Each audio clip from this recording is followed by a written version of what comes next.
Hello, good evening. It's a pleasure tonight that we have with us a very specialized analyst on maritime security and safety that is going to discuss with us and analyze the maritime agreement between Lebanon and Israel.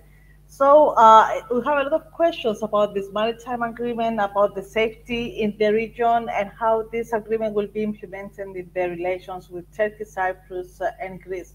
So the big question is Israel feeling safe with this maritime agreement, and why this maritime agreement is achieved now, almost 2 years after the Abraham Accords, and what are the requests coming from Israel to Lebanon and from Lebanon to Israel, while the two states they don't have an equal status, while Lebanon does not recognize Israel.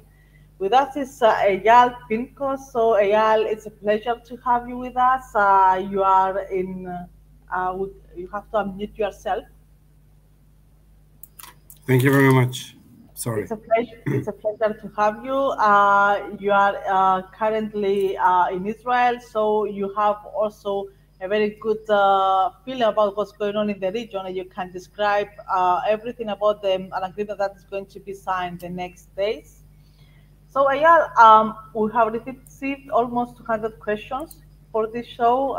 People, they just bombardize us with questions about what's going on, why the agreement came this period. And actually, we had a lot of interesting demands to explain us the terms and the provisions of the agreement. So, you are a commander, a retired commander of the Israeli Navy. You are specialized in maritime security. You hold a PhD. You got a lot of honors by the state of Israel. You are a citizen of the war and especially of the intelligence war. So you have the experience, but also the academic resources. And the first question is coming at this moment. Eyal, what are the provisions of this agreement and why this agreement is important for Israel? Okay. Thank you very much for the opportunity and to discuss this agreement. I think that the first thing you are asking if this is important to Israel or not. And I think first I do believe to put it on the table from the beginning, my own belief that this agreement is very bad for Israel. And I will try to put here the balance between what I think and believe to the other opinions, to have the two weights on this issue. This dispute between Israel and Lebanon has many years of history, something like 15, 16 years of history, in which the borderline that goes between Israel and Lebanon was disputed with 2 degrees north or south. We speak about really enormous, only 2 degrees, but for 70 kilometers long. It means that this is a dispute that more than 800 square kilometers in size. So it's not a small size. And in comparison to the state of Israel, it's a vast area. It's quite big area. It's a lot. Israel is the second state in the world that has more maritime territory than land territory. Exactly. So it's very important from this issue. But the main issue here is that inside this territory, down below the ground, the bottom of the sea, both countries has a lot of gas, And when we speak about energy, energy is one of the major, I will say the major things when we speak about globalization. So when we speak about globalization, you can speak about the internet or the connectivity, you can speak about the maritime transportation. But of course, energy is one of the key drivers in the globalization. And if you see the disputes that we have all over the globe today, Turkey and Greece, the Arctic route in the north, Russia, Ukraine, the China South Sea, almost everything is about energy. And taking into consideration the poor status that Lebanon is, the economical situation, the very poor economical situation, because of Hezbollah and Iran involvement over there, they are keen to have their hands on this territory because in a future look, let's say 2 3 years from now, it can bring a lot of prosperity to both countries. And taking what is really all this thing is about is the prosperity, is the money that can come, and for this energy source, and of course using the energy for the best of the country. So, yeah, why this agreement is bad for Israel? If you look what Israel got, Israel basically got nothing. Nothing. Yeah, Lebanon got it. I mean, Yes. just I mean, it got nothing. You mean that it could get more? I will elaborate. Yeah. First, let's see what Lebanon got. Lebanon got all the territory that it wanted, the 860 square kilometers. There is a field over there, a gas field over there named Kana. So they got the rights to take the gas out of it, which also, if it was that this 2 degrees was in the Israeli territory, it was Israel. Israel could have the put on that. So everything that we could give to Lebanon, we gave, with one exception thing, and I think it's being written on ice, as we say. Israel got French and American guarantees that there will be peace in this country. And So, yeah, yeah, you say that Israel signed this agreement with Lebanon and gave out whatever Lebanon wanted in exchange of peace. So, correct. so the next question that's coming, actually, I have two questions about it. The first is how General Aoun can support peace while Hezbollah is in the parliament. This is the first Uh, question. yes. He gone by today morning. He's out. So Michel Aoun is not anymore the prime minister. He signed that one as the prime minister, and now there is no government in Lebanon. So Israel signed an agreement, knowing that the week after there will be nobody over there, and there is a ghost Yes, government but in Lebanon. yeah, Aoun is out, but of course that was more or less predicted that he will be out, and that's why actually he signed it. So the point is that General Aoun now probably not in the government anymore. He's gonna find a way to support this agreement. Otherwise, he's going to have even personal consequences, knowing how Lebanon wants and is governed. So the first question is how Aoun can support furthermore this agreement, not being on a governmental status. And the second one, I mean, Americans and French, we have seen after the explosion at the port of Beirut that Macron, he went to Lebanon, he tried to come close to this country, that they have a lot of investment analysis and investment exchange with each other. We discuss about last and enormous investments between the two countries. I mean, I mean, half of the country is francophone. So the point is that United States and the French, they try to guarantee peace. So yeah, do you see anything that I also can see something like a change in the leadership of Hezbollah? See, first, this is the reason that I'm not sure how Aoun will manage to support sitting in the opposition out of politics. The fact that there is no Lebanese government, what will be as a government, still nobody knows. Only maybe the prophets knows that. And you know that there is a huge influence of Hezbollah over this government or the future government, and on Lebanon as well. So they are very aggressive. They leading the tone in Lebanon. So I'm not sure really. It's really unpredictable what it's going to be. This is from our own perspective. From the French and the American, a long time ago, the French company Total signed the agreement with the Lebanese government that if this field will be their own, they will take the money out of this. So it's total company is half owned by the French government. It's half private, half French government owned, and they were very keen to have the gas. Even speaking about Ukrainian war, you see how Europe is dependent on the gas from Russia. 30 to 40% of most of the European countries are dependent on Russia. Now, the taking gas out of the Middle East is a good substance to the Russian gas. So the Ukrainian war only rushed thing up.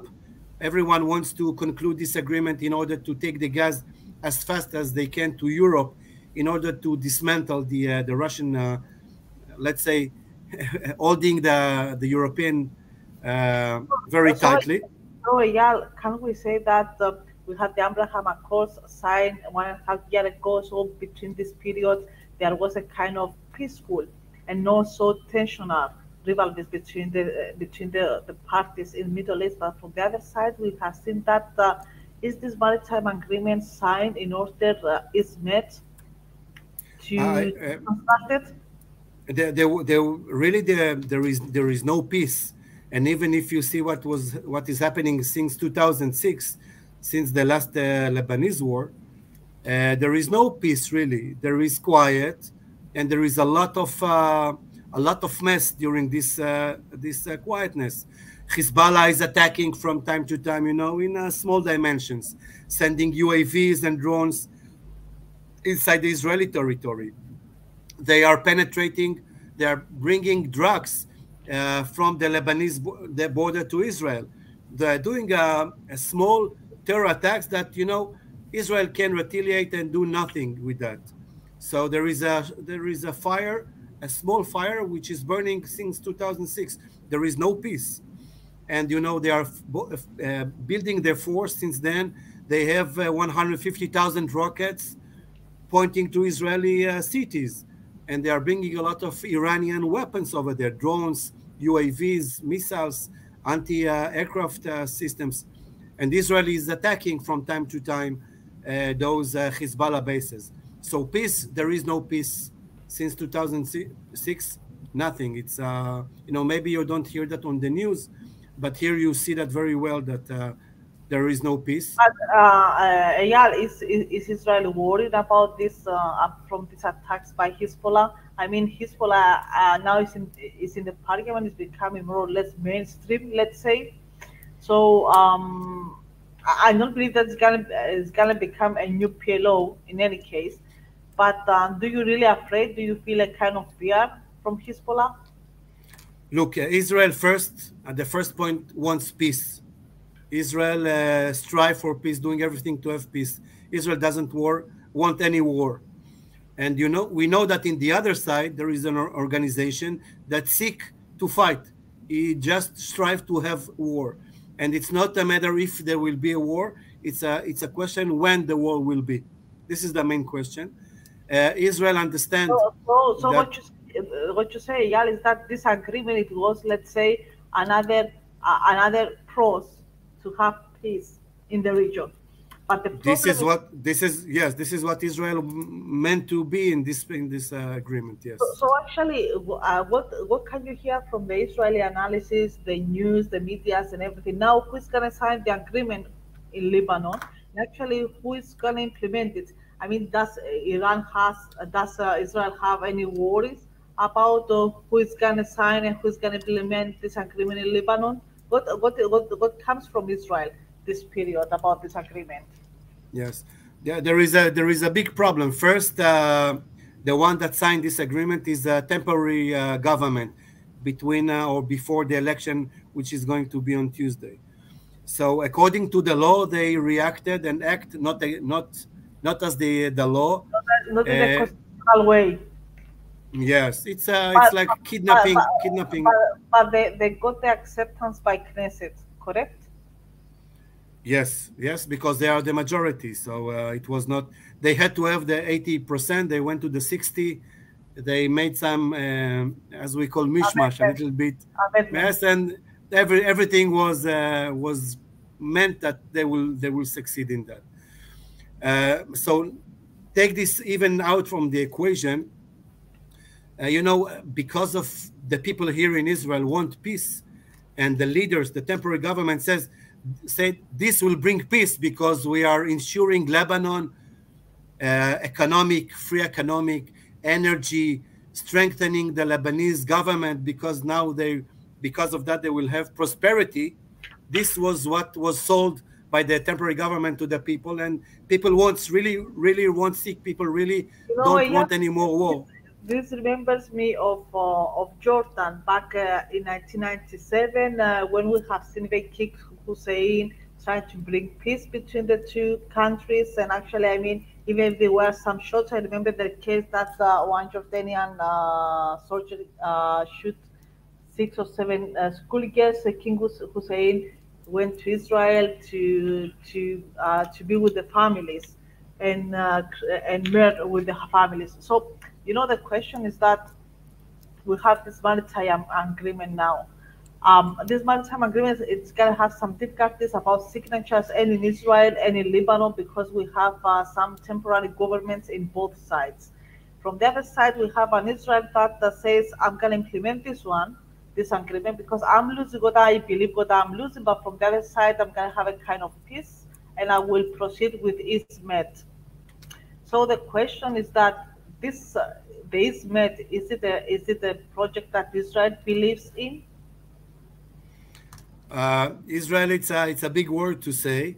I can say that the people that belongs to the left part are truly believe in this agreement, saying now it will dismantle Hezbollah power. I don't believe in that personally. The other guys from the right says this is not a good agreement. Nobody's on the other side. It will only strengthening Hezbollah and Iran. So we have a problem. So the population is almost half and half.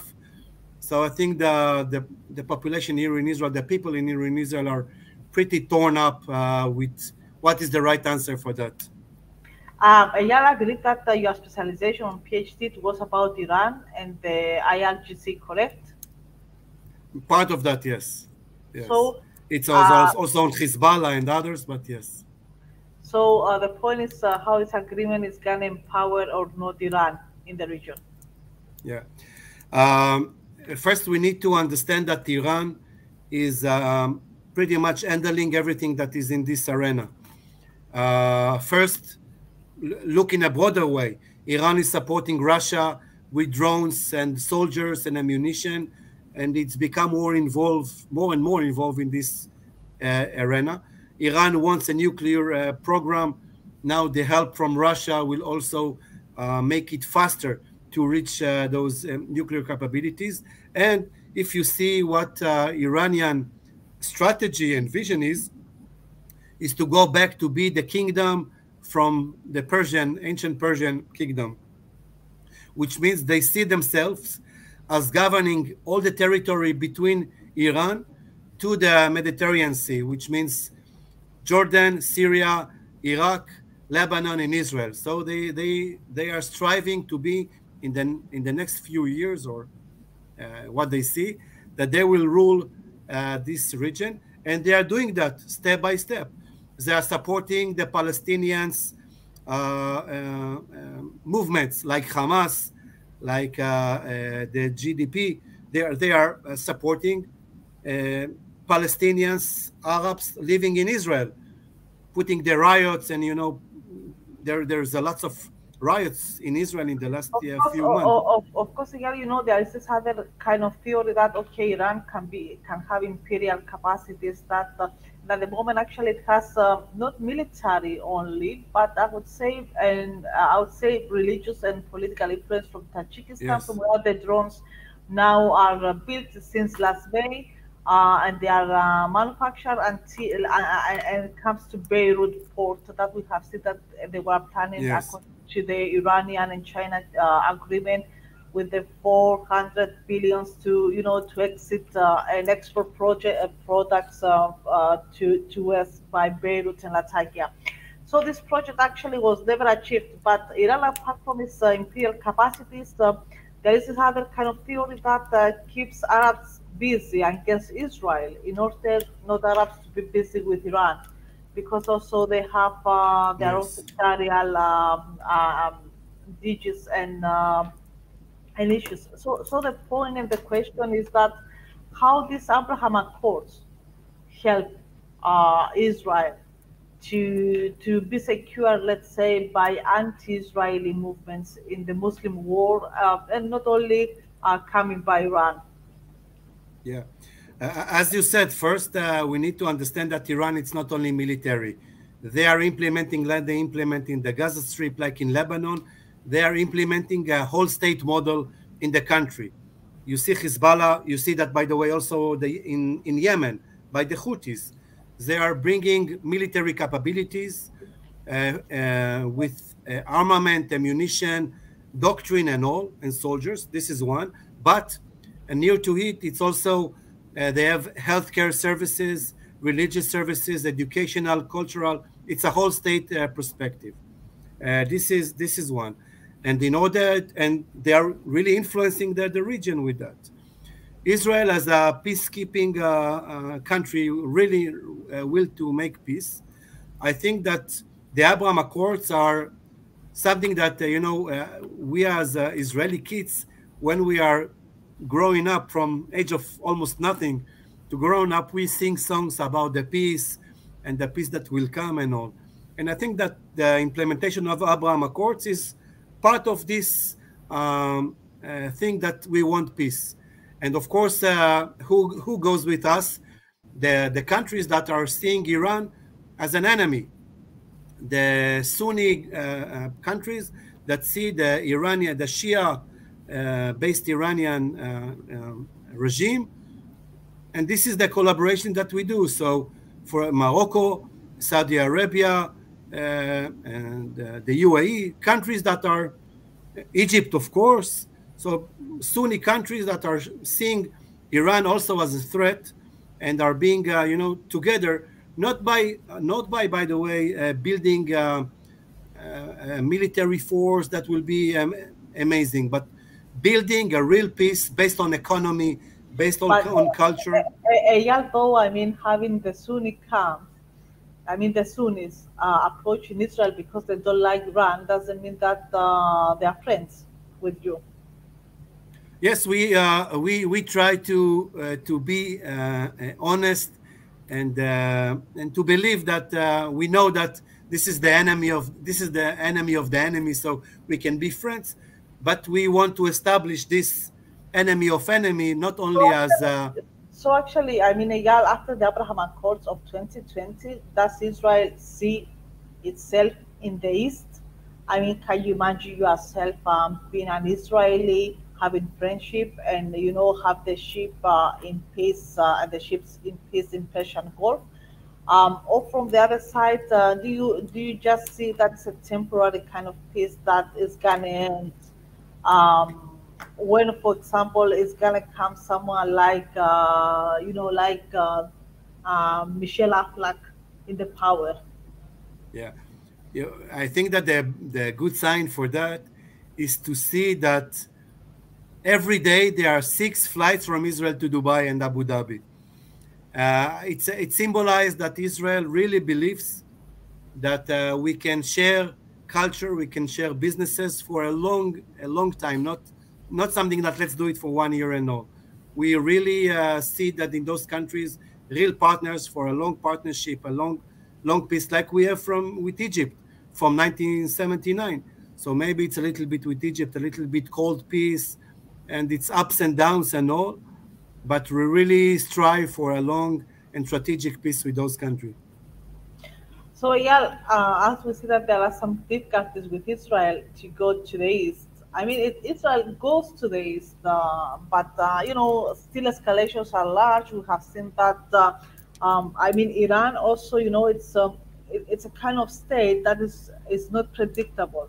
For those that they don't know, I mean, for those that they have never been in Iran, for those that they don't speak the language and they don't know the history, is Iran is unpredictable.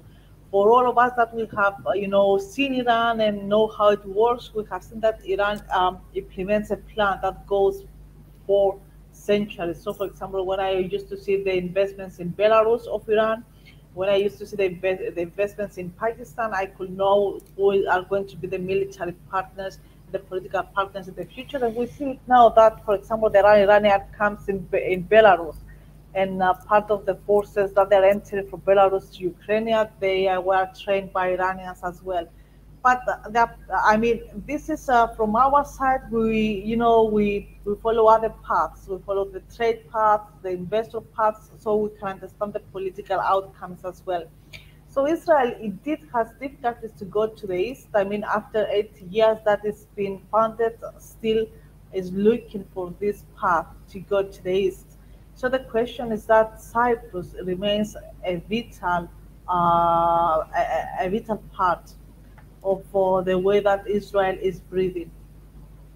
So the last collaboration and the new doctrines and the kind of friendship that is built between Cyprus and Greece give the chance to Israel, to fly away from its borders, from its sea and the coastal borders. So how important is Cyprus for Israel? And we say from the part how important is from the intelligence and the security perspective. First, by the way, if you see Iran, also Iran is one of the largest drug importer or exporter in the world. Iran and Hezbollah considered to be one of the largest drug producer in Colombia and in the South America. So it's not only like putting Yeah, charities and all. it just to no, they don't put things in charges. I mean, Iranians don't do anything by accident. They know very well what they are doing. Just, Absolutely. and just to be very fair, it was Zarif, the ex-minister, that he was taking an interview in Brussels. It was a few years ago. That publicly he said, I mean, what's going on with the war in Afghanistan brings us in a very bad position because we have all the drug dealers in Iran.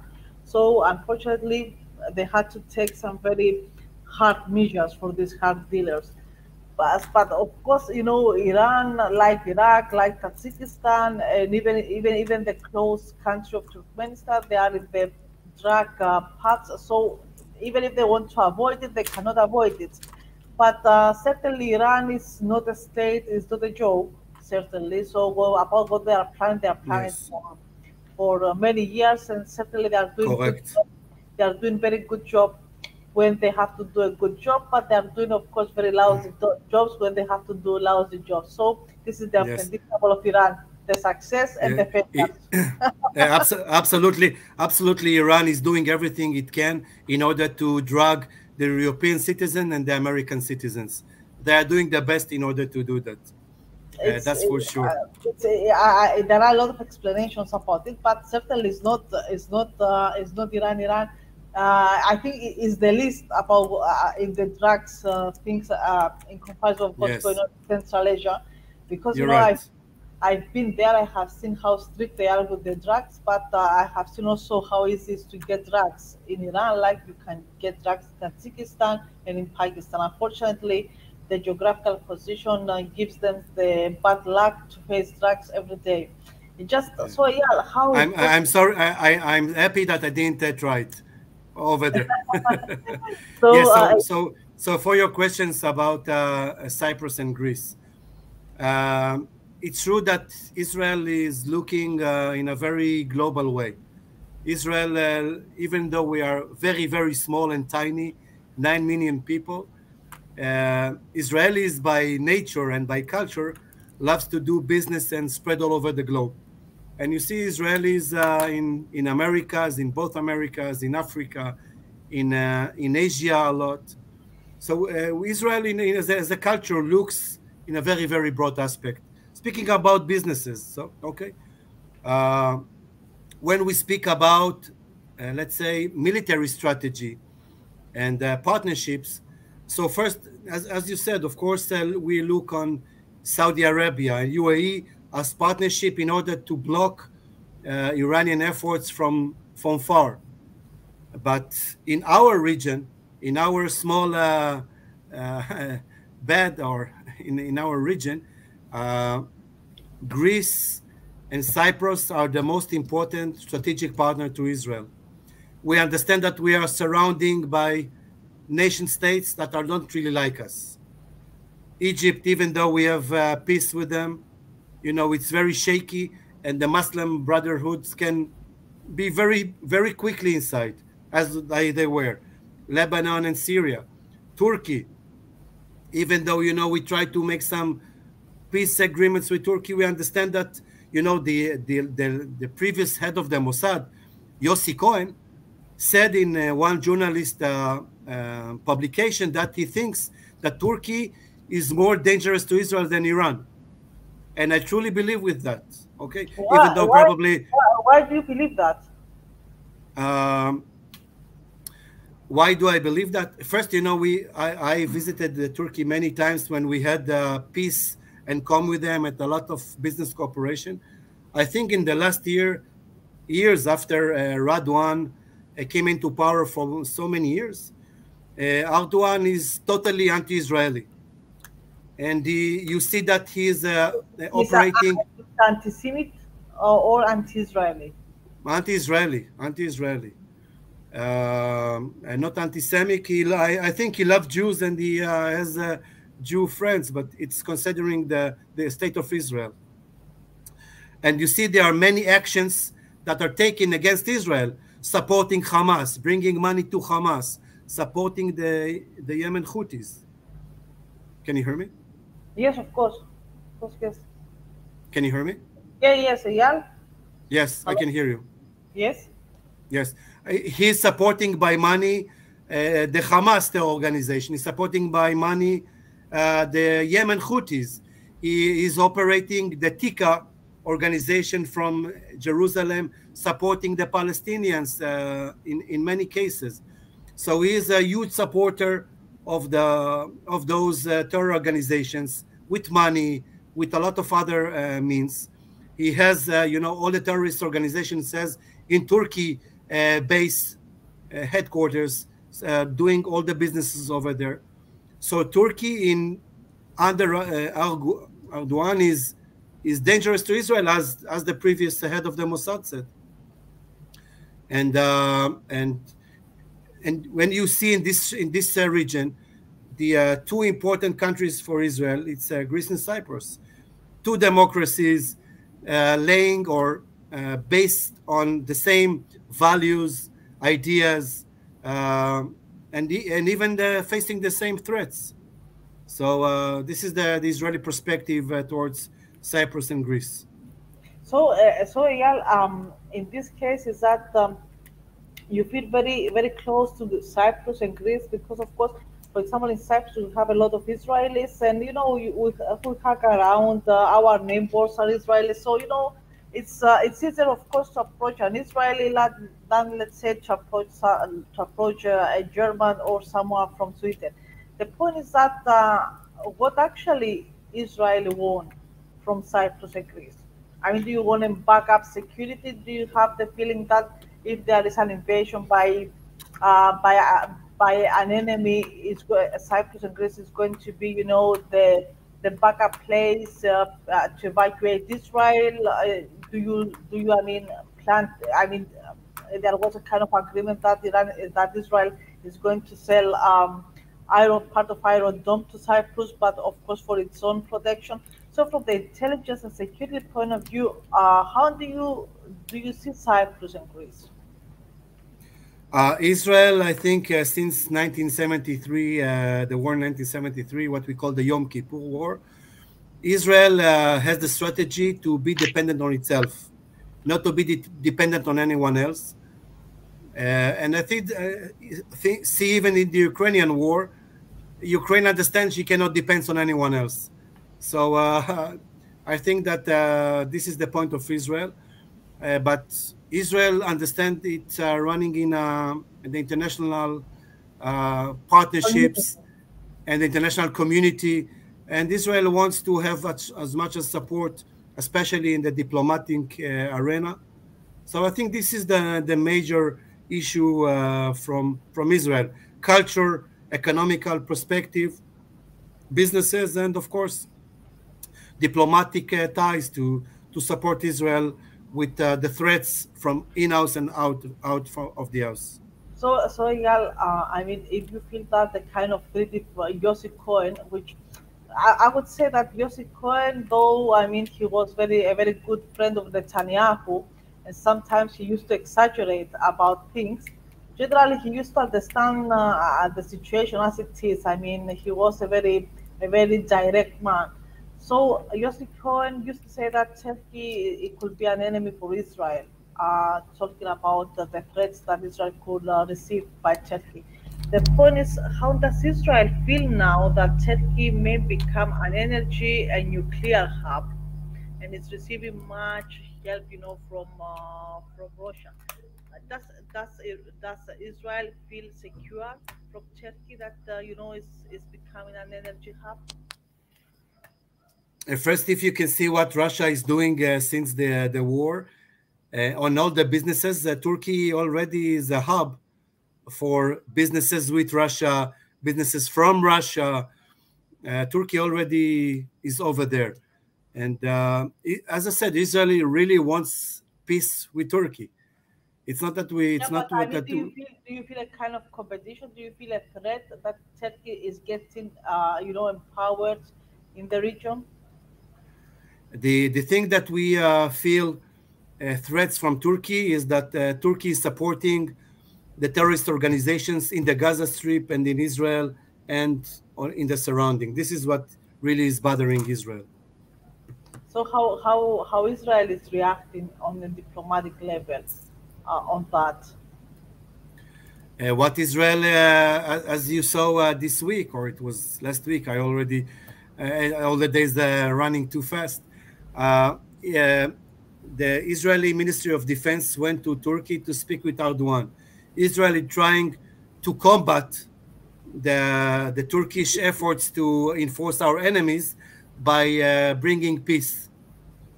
So we try. We understand we cannot say to Turkey it's a huge country. We cannot tell them stop supporting Hamas. They will not stop.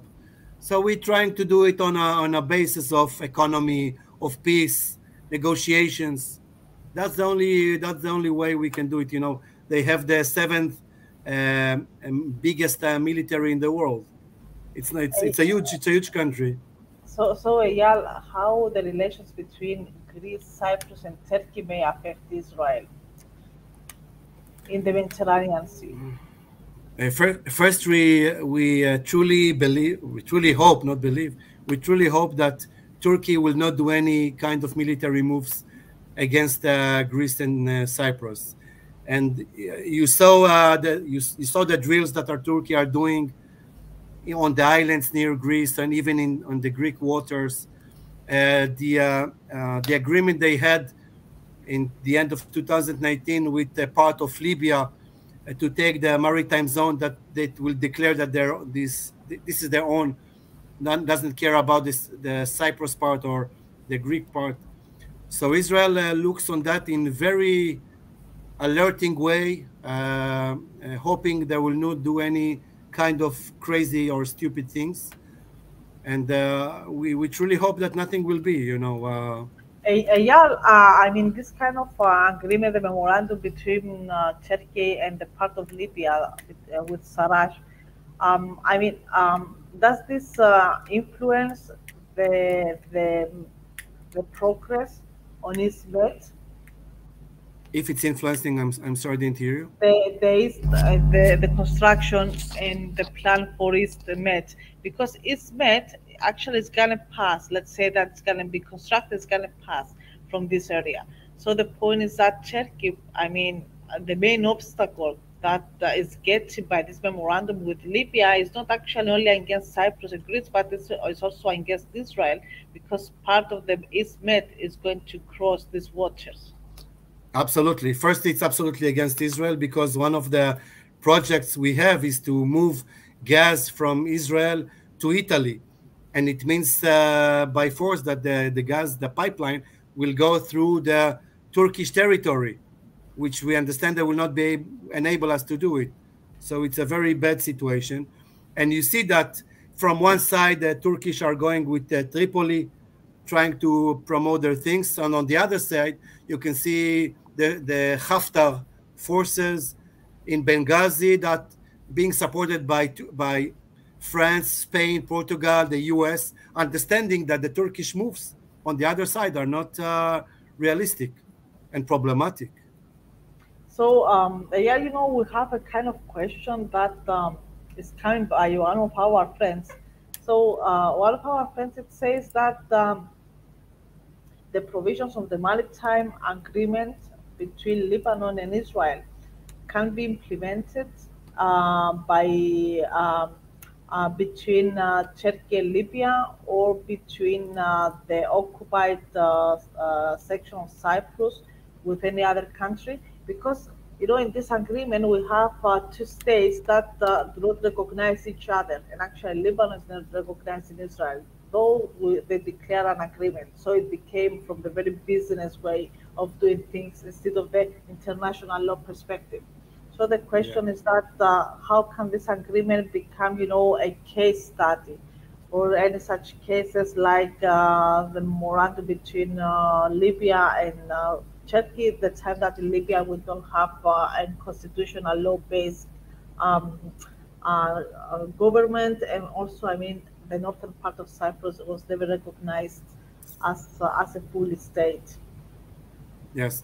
First, as you said, the agreement with Lebanon is a little bit, I will say it gently, ridiculous, because the Lebanon government, which already gone after signing the agreement, was just vanished, are not recognizing Israel, and they are signing the agreement because of the French and American and the Italian pressure. This is really what is behind this agreement. And if you take it to Libyan Turkish, as I said, the Haftar forces with Spain, Portugal, French, nobody recognizes it. It's a one-sided agreement, and from the other side, you see that maybe because of the COVID era, they are not implementing what they decided. So I think that in this matter, the COVID came just in time, preventing any type of war or campaign between sides. So there is probably a God in somewhere that controlling and ruling everything. So you see that this kind of agreement, do you believe that Hezbollah is going to come and jeopardize the provisions of this agreement? I heard I you. mean, Hezbollah is going to disagree and reject the agreement. First, Hezbollah is showing that this agreement came because of him. He's not a disagree. He is enjoying the fruits of the agreement because 2 or 3 months before the agreement was signed, Hezbollah sent drones towards their gas rigs, showing its force, showing and bragging, and not only this, but also threatening Israel and saying, "Don't mess with me. I will blow your gas rigs." And now, after signing the agreement with some government that was vanished, and not recognizing anything that concerning Israel, now Hezbollah saying, I brought you to Lebanon, I brought you the peace, the prosperity, I will bring you the energy, I will bring you the money, because I was threatening Israel. Now Israel is a chicken. They were going backwards, and now you see this. I am the hero in this story. So mainly what is happening in this story, that Hezbollah came as a hero to Lebanon. So the point is that how the United States and France guarantee Israel in this case. Let's say that this agreement is not going to be implemented, or there are going to be some obstacles. What are the plans back in Israel? What are the Israelis expect to happen with this agreement? Uh, I think that half of the population in Israel, as I said in the beginning, hope, believe that this will bring peace. The other half understand that the peace will be for 2 or 3 years, and after that will be nothing will be over there. So it's only a matter of time when the next campaign will come with Hezbollah. Yeah, So because the point is that, I mean, when it comes to the maritime intelligence, because I know that you are specialized, when we discuss about agreements that they may bring peace, let's say it's the maritime agreement between Lebanon and Israel, is the memorandum between Turkey and Libyan, one of the two governments. Is the efforts of Greece to expand its sea rights. So when it comes to this kind of efforts and this kind of acts, I mean, when we, and you are specialized on maritime intelligence, how feasible are these to occur and be successful from your Uh, experience? from my experience, speaking about Hezbollah, it's only a matter of time when they will start a campaign. I do believe in that. It's not a matter of if, it's a matter of when and how. And now Hezbollah would like to have to settle down to maintain a peaceful time until the gas will start going out of the sea and bringing the money to Lebanon. Otherwise, uh, the gas will not come. So now in Lebanon, and for the next few years, I do believe it will be quiet. After that, it will be the next step to see what will happen. Taking that into Libya, I do believe that in Libya, in the next few years, there will be some kind of election. Part of the world do not recognize the UN government that they set over there, and it's the powerful part of the world. The second half of the world, Russia and Turkey, are totally agree with the UN declaration of the government. So I think that now when Libya is in a situation that everything is it's over there, it's pretty rough over there. Nothing is stable. So I do believe that we'll need to see what will happen in 2024, if there will be any kind of governmental change or who will take over Libya. And after that, we will be able to see what is happening. One of my professors said once that in the Middle East, you can only be a prophet of what is in the history. You cannot really evaluate anything. So I will try to be modest in this saying and say, let's wait in the next 1.5 years to see what will be developed in Libya, to see what will be the outcome of that. When it comes to Greece and Turkey and agency, what do you believe in this case? I mean, if Greece is gonna demand its sea rise, do you believe that is going to be a kind of conflict or tension between the two sides? Is Turkey capable to de-escalate and get into a serious conflict with Greece? I think in the next years, Erdogan is going to face many difficulties if to stay in power or not to stay in power. The mayor of Istanbul gives him a hard time. He's against him. He has a great ambition to have a new canal in parallel to the Bosphorus and the Dardanelles. So I think the trouble he has inside now is will not let him go outside and bring war. Even though if you see many, let's say, not democratical, full democratical regimes that are using the bad economical situation by or trying to overcome it by making wars. So I believe in this situation now, when Erdogan is gaining power with Russia in this war, and he trying. Meanwhile, it's a NATO partner, and I think that Erdogan understands that now will not be the good time to act against Greece or Cyprus. So I think that we need to see what will be at the end of the war in Ukraine, how the balance with Russia will continue, and then we can maybe forecast something that will be. I do believe that in the next 2 years, nothing will happen with Erdogan. Nothing, I mean, operational or a campaign. So you don't see any kind of, let's say, conflict between Greece and Turkey the next 2 years. I don't think so. I don't think so. Yeah, does Turkey have the maritime capacity to become a regional power in navy? I think Turkey already has it. Since 2005, Turkey built an enormous navy, the seventh in its dimension in the world. Almost almost big as Egypt. Um, he already put in operational the aircraft carrier. He wants to build two more with a lot of aircrafts. He's building new corvettes, submarines, new missiles, new drones, unmanned surface vehicles. I think the force built up of the Turkish Navy based on its the Erdogan, the Mavi Vatan, the blue homeland strategy. I think that he is already a maritime superpower. So does this Mavi Mata, Mavi, the blue Vatan. homelands, and everything is approaching and is actually competing, the doctrine of Israel to be expanded in the Mediterranean Sea. We see the Turkish movement already all over. The Turkish ships are all over the Mediterranean Sea. They're in the Red Sea. They even go to Pakistan. They are being spread all over with showing the flag, as we call in the Navy, showing the power of the Navy. And I think it's a powerful Navy. I think they built it in a very nice way, in a very smart way.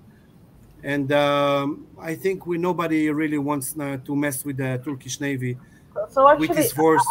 I mean, because I know that you have this experience, that's why we are receiving so many questions by our audience on this. Okay.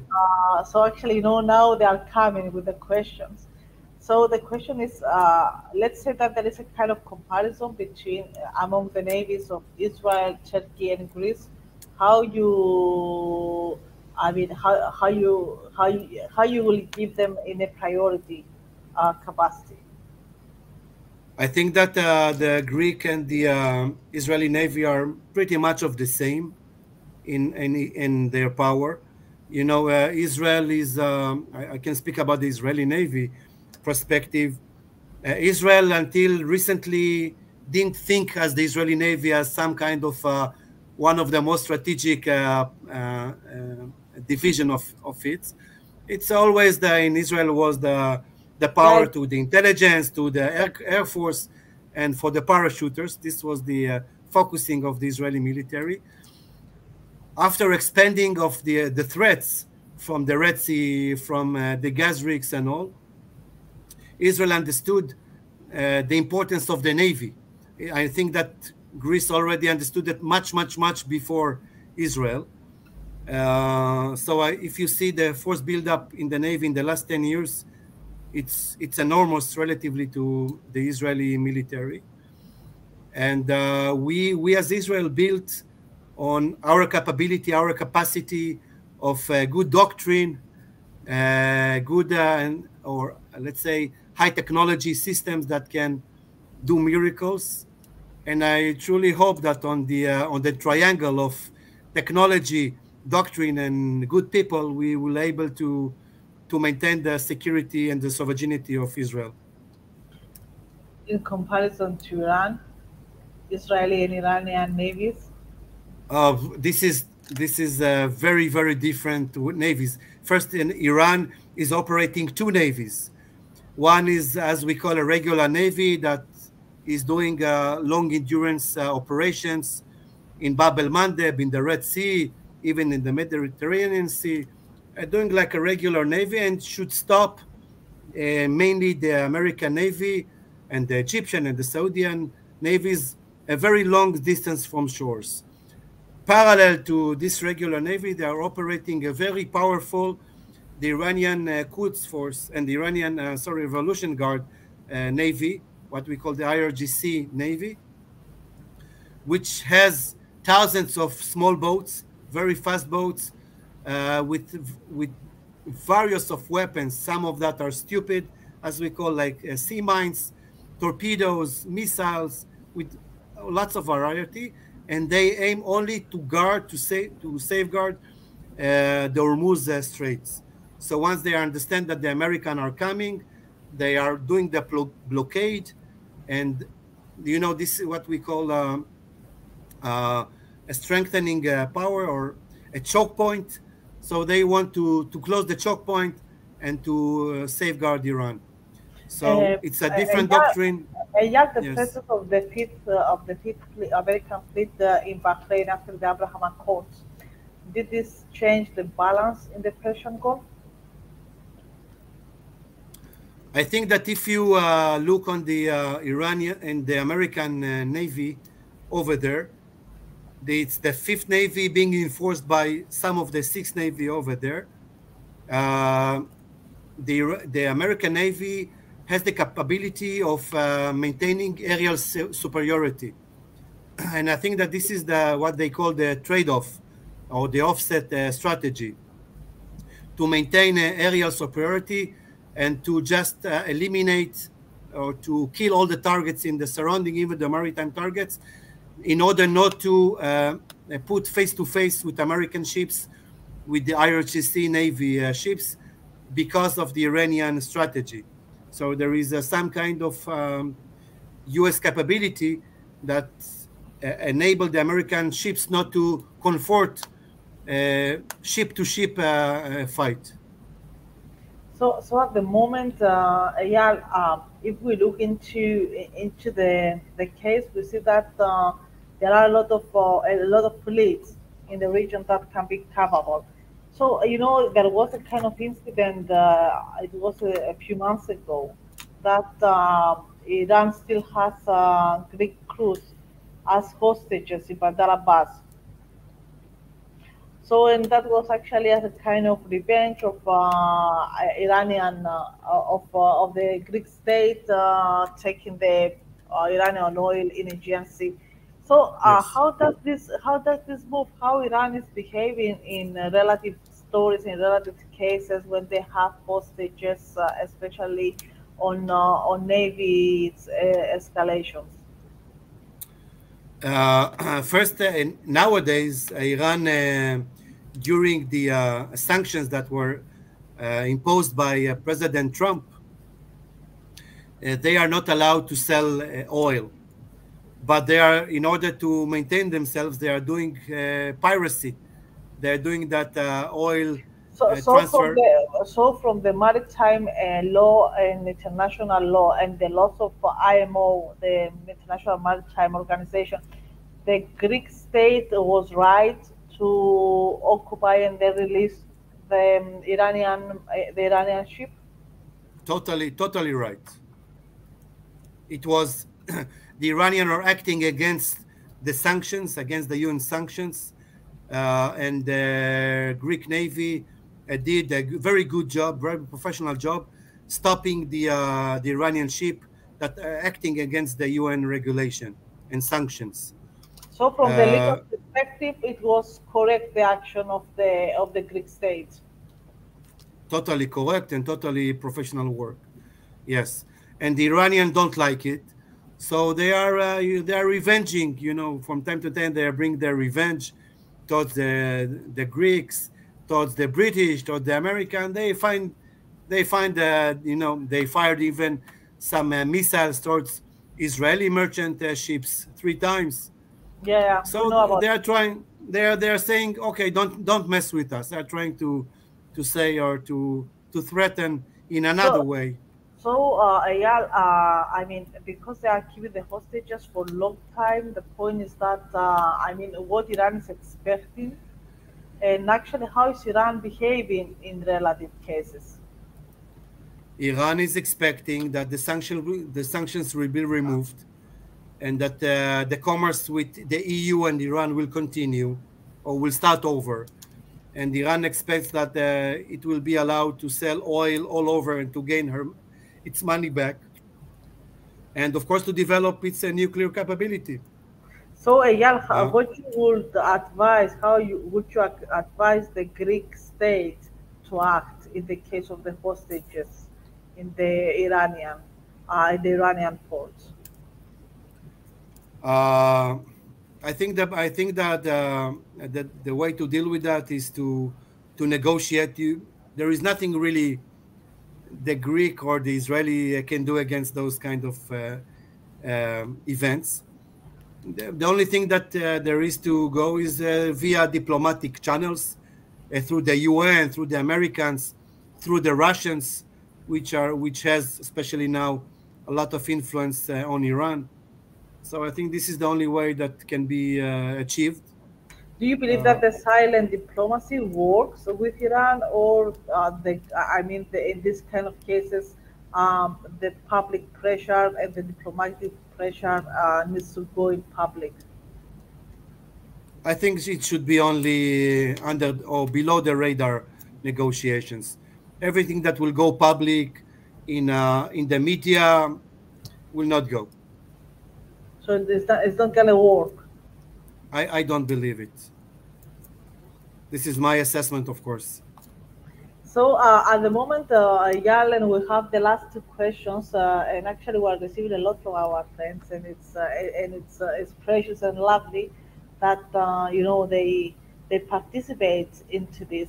There is a kind of question say that let's say I mean the government changes in Turkey and Erdogan is leaving. Is gonna be Turkey the all good friend of Israel?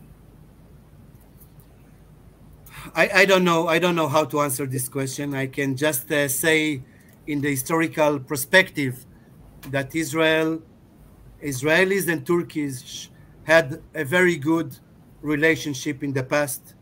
Israelis love Turkey very much, and there was the culture, the tourism, the food, a lot of things, and I do believe that after that there will be a very good relationship going back by the history between Turkey and Israel. So, would you still trust? I mean, if there's a new government in Turkey, would you trust Turks?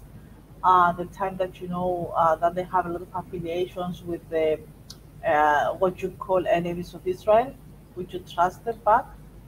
I think that in many cases Israel, because it strives for peace, Israel looks many times in a very innocent way on things. Okay, we had a fight with Turkey, we had the Marmara case, no problem. Now we said sorry, okay, let's continue. We had a fight with Egypt, we had wars with Egypt, never mind, let's do peace and continue. Yeah, do you make friends or actually you just leave things behind, but when it comes and you find them once again in front of you, you regret? Because knowing the Jewish communities how it works, and also knowing the Israelis, I mean, something bad can happen, and Israeli usually say, "Okay, leave it behind, let's go forward." The bad thing for Israelis is that for the Jewish community is that what happened in the past, they still find it in front of them. So there is a kind of deadlock and no exit. I think that Israel, in some innocent way, if I may say it like that, likes to jump to a pool. If somebody is in the pool, say, "I want peace with you," Israel jump to the pool and, as we say, "Yalla, let's go and make some peace." And I think because the population, the people in Israel, are sick of war. It's, since the establishment of Israel 75 years ago, it's war. The war doesn't end again and again, day by day. So I think that Israelis, when they hear the sound or they have the small hope for peace, they will to forget everything and to go for a peace. And I think this kind of will comes from the history. Yeah, last question and very very interesting question. You discussed, you mentioned before to the Arctic solutions and and the gas areas in the Arctic, and we know, I mean, how difficult it is, especially for the international community to deal with the Arctic procedures. The time Yes, that there are conflicts between United States and Canada for a few passengers, also from the Northern Passage, Russia does not accept to yes. be part of the international laws, but insists on national and domestic laws. Turkey used to be participant in the Arctic Council. If Israel is a participant, No, no, Turkey used to be a participant. Turkey. Yes, it Yes, was participant. Actually, it was an observer in the Arctic Council. Um, I mean, how important is for the Turkish, sea presence yes. to Eh, get lessons from the Arctic situations and implement them in Mediterranean Sea? Yes. And actually, First, this question comes from Pennsylvania, and it's a Greek professor of international law. good. First, I do believe that the importance of the Middle East will drop dramatically when the Arctic route will be opened, because most of the commerce to Europe nowadays, for many years, comes from Asia through the Red Sea, through the Middle East, and then towards Europe. And once this route will be opened totally, and which will decrease the time, the road and the oil that the energy that the ships will need by 30%, most of the merchant will go through this route and not from the Middle East. So the Well, Middle East, actually, there is a. I mean, when it comes to prices, because I wrote an article, it was 6 or 7 months ago about the Arctic passages. I have seen all the forecasts by the maritime companies and the logistics, and it's cut off for something like almost 40% of the cost of the logistic yes, cost. of course, So it's it's almost 40%. It's almost 40% by cost and 30% less by time. So it I mean, it's means amazing profit. it's amazing profit, especially when the maritime transportation is so not cheap. I will say that cynically. So it will remove the focus from the Middle East to the Arctic region, and you see that there is a true race over there. As you said, Russia, Japan, China, even Singapore is totally worried about what will happen, because all the merchant that Of the goes port, of the port.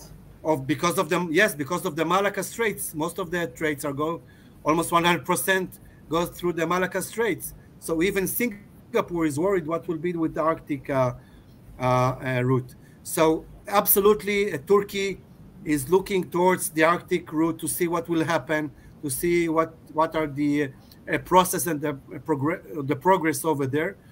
And it's very important, by the way, for all of us, for Greece, for Cyprus, for Israel, for Turkey, for Egypt, what will happen, because Especially the for Egypt, because I mean the GDP is coming.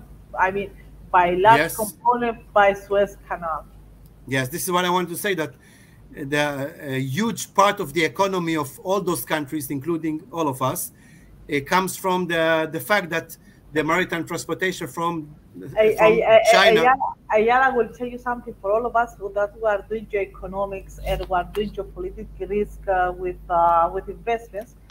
We forecasted the war in Ukraine since last summer, when we have seen the movements of China to Yes, to go through cargoes through nail. At that time, we understood that Chinese products they will have problems to get to West through Russia and through Ukraine, and also the agreement with Finland is not going to be succeeded. So you understand, I mean, from the investments and the geoeconomics, what political is going to occur in the next months. So about what you say about the Arctic country, you are totally right. The point is that how important is the Turkish the this the lessons from the Arctic side for Turkey for its sea presence in Mediterranean Sea. yes, absolutely. So how is So it an important case this one for Turkey? it is it important? Yes, I mean these lessons from the Arctic sort to be implemented in the Mediterranean Sea. Yes, I think that as Mediterranean countries, all of us should look carefully what is happening over there, taking into consideration that our economies can really be affected by the Arctic route, and to start looking from now to alternative, uh, let's say, Solutions and routes. solutions, yes, and source of income. I wanted to say, uh, instead of all the merchant that comes from China and Asia towards Europe. Eyal, Toda Rabba. Thank you very much. I appreciate it, and thank you for your time. It's been a pleasure because we are together for more than 1 hour, and actually we have received more and more questions. I'm delighted that I have seen a lot of people from the United States participating, and sending questions, and we have a lot of international law questions. And I have to tell you that I didn't even ask you the half the questions that I wanted because of the time we used to receive questions. So, it's been a Yes. pleasure having you tonight. Thank you. Mine too. And, Thank you very much. actually, we said that we are going to meet soon in the upcoming weeks, to take coffee and go around in the city. It's going to be a pleasure. Thank you very much. I appreciate it. Thank you very Um, much. so, yeah, thank you very much for your presence Thank you. tonight. We learn Thank a you lot, once again. and also I'm really grateful to the people that they watched this session tonight for all the questions and the participation. We will see us in 2 weeks' time, and next week, because we're going to be away, the show that is presented to Emmanuel College in Boston is going to be also replayed in our show Sunday 9 o'clock. Thank you very much. Take Thank care. And you. And we pray for peace. Thank you very much. we will see you soon, hopefully. Amen. Thank you very much. Bye Bye bye. bye. Bye bye.